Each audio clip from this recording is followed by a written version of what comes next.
सर्वांना नमस्कार. मी ॲस्ट्रो तृप्ती.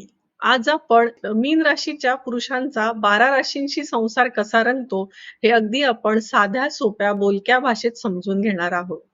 सर्वात आधी आपण मीन राशी समजून घेऊया. पत्रिकेत 12 अंकामध्ये जिथे चंद्र असतो, ती म्हणजे तुमची मीन राशी होय. मीन ही जलतत्वाची राशी आहे. मीनेचा राशीस्वामी गुरु महाराज आहेत.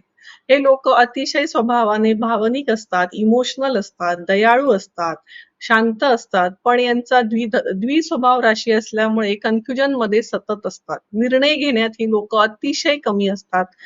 तर आता आपण मीन राशीला जर मेष राशीचा जोडीदार असेल तर यांच्या जीवनात काय घडतं हे आपण अगदी साध्या सोप्या भाषेत समजून घेऊया. आता मेष काय आहे तर मेष ही अग्नितत्वाची राशी आहे. तिचा राशीस्वामी मंगळ, त्याच्यामुळे स्वभाव हा अतिशय तापट असतो, थेट आक्रमक बोलणारे असतात. आणि तुम्ही मीन राशीचे जातक इथे शांत असता, सौम्य असता, कन्फ्युजन मध्ये असता. त्याच्यामुळे इथे अग्नी आणि पाणी एकत्र आल्यावर काय होतं, त्याच्यामुळे घरात आवाज हा नेहमी मेष पत्नीचाच असतो. निर्णय तिचे असतात, तुम्ही शांत राहता, जुळवून घेता, भांडणं कमी होतात, पण पत्नीचा या नात्यामध्ये वरचष्मा राहतो. आता आपण मीन राशीला जर वृषभ राशीचा जोडीदार असेल तर यांच्या नात्यामध्ये काय होतं हे समजून घेऊया. आता ऋषभ ही काय आहे? ऋषभ ही पृथ्वी तत्वाची राशी आहे. वृषभ राशीचा राशी स्वामी शुक्र महाराज आहेत. ही राशी स्थिर, व्यवहारी आणि सुखप्रिय असते. आणि तुम्ही कसे असता? तुम्ही इमोशनल, भावनांमध्ये जगणारे. ती वास्तव पाहते तर तुम्ही मन पाहता. ती सतत हिशोब करत असते आणि तुम्ही नातं जपण्याचा प्रयत्न करता. इथे भांडण नसतं, पण फरक इतका असतो की जसं एखादा व्यापारी आणि कवी एकत्र राहतायत तसं हे आपलं नातं असतं, पण ऍडजस्टमेंट ही प्रत्येक नात्यामध्ये आहेच. आता आपण मीन राशीला जर मिथुन राशीचा जोडीदार असेल तर इथे काय घडतं हे समजून घेऊया. आता मिथुन ही वायू तत्वाची राशी आहे. मिथुन राशीचा राशी स्वामी बुध ग्रह आहे. त्याच्यामुळे मिथुन राशीची पत्नी ही बोलकी असते, चंचल असते, बुद्धिमान असते. आणि तुम्ही शांत असता. सुरुवातीला मजा वाटते पण हिच्या आयुष्यात नंतर गोंधळ सुरू राहतो. मिथुन राशीची पत्नी बोलत राहते आणि तुम्ही इमोशनल होता, गप्प राहता. त्यामुळे काय होतं, मनामध्ये गैरसमज वाढतात. त्याच्यामुळे इथे मन मोकळेपणाने बोलणं खूप गरजेचं आहे. आता जर मीन राशीला कर्क राशीचा जोडीदार असेल तर यांच्या नात्यामध्ये काय होतं हे समजून घेऊया. आता आपण कर्क राशीचा इथे विचार करतोय तर कर्क रास ही जलतत्वाची राशी आहे. खूप भावनिक, काळजी घेणारी. इथे नातं खूप खोल असतं. न सांगताही एकमेकांना सगळं समजून जातं. पण तुम्ही दोघंही इमोशनल म्हणून छोट्या छोट्या गोष्टींचा बाऊ करता, छोट्या छोट्या गोष्टींसाठी वाईट वाटून घेता. बऱ्याचशा गोष्टी सोडून द्यायला शिका, तर तुमचं नातं हे नक्की चांगलं होईल.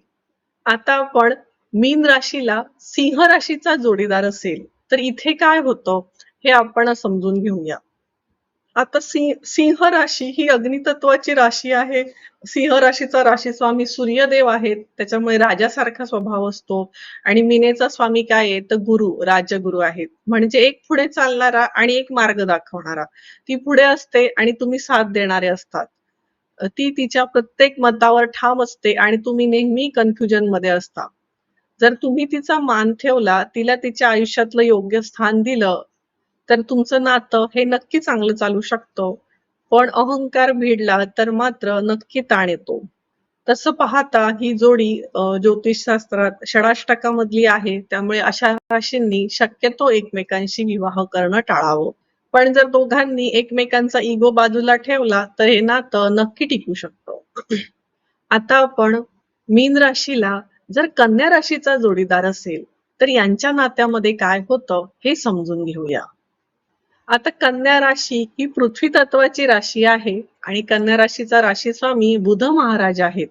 त्याच्यामुळे कन्या राशीचा जर आपण स्वभाव पाहिला तर ती बारीकाईने पाहणारी असते, अतिशय नीटनेटकी असते, सतत चुका काढणारी असते.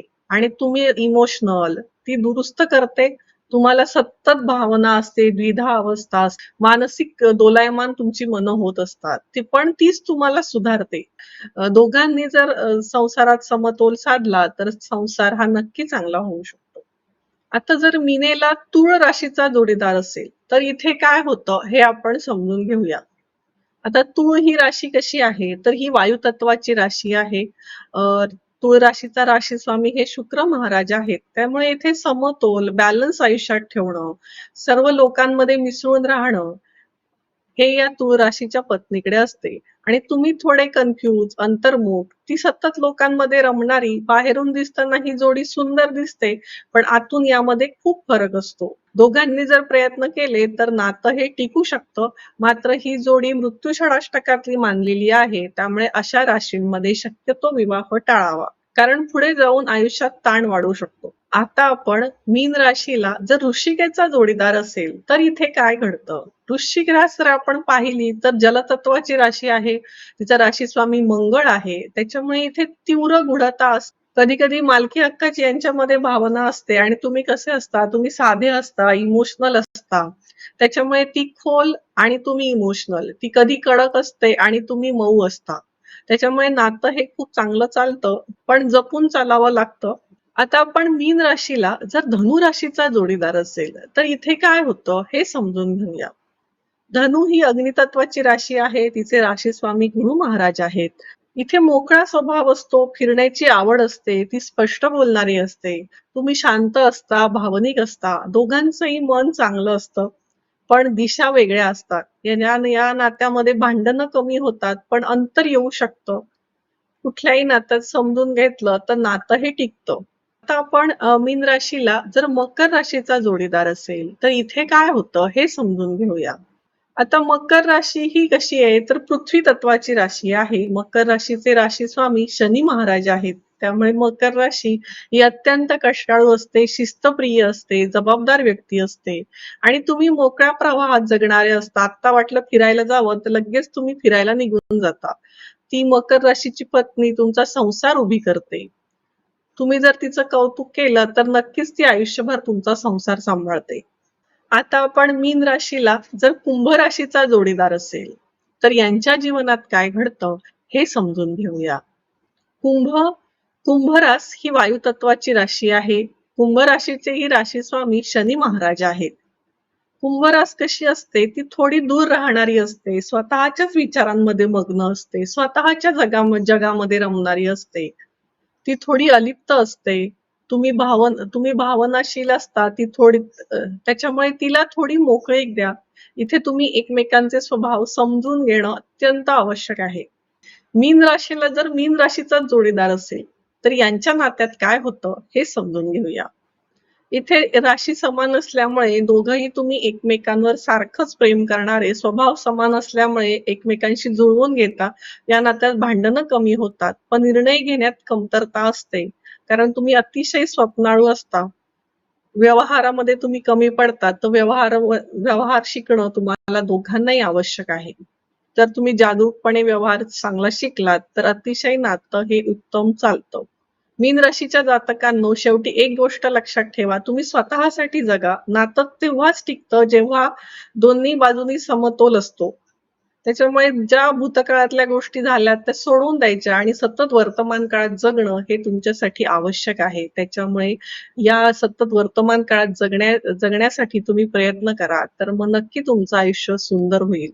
कारण भावनांनी कधीही आयुष्य चालत नाही. त्यामुळे भावना बाजूला ठेवा आणि आयुष्यात योग्य निर्णय घ्यायला शिका. तुम्ही जशा मनात कल्पना करता तसं सत्य नसतं, हे तुम्ही मनात धरून आयुष्य जगायला शिका. आयुष्य नक्कीच सुंदर होतं. आता खाली मला कमेंट करा की तुमची रास आणि तुमच्या जोडीदाराची कोणती रास आहे, खरंच किती जुळतं ते बघूया. मी आपल्याला आपल्या कमेंटवर नक्की उत्तर देणार आहे. तोपर्यंत धन्यवाद. माझ्या चॅनलला सबस्क्राईब करा. अशाच छान छान व्हिडिओसाठी आपण नक्की भेटूया. धन्यवाद. नमस्कार.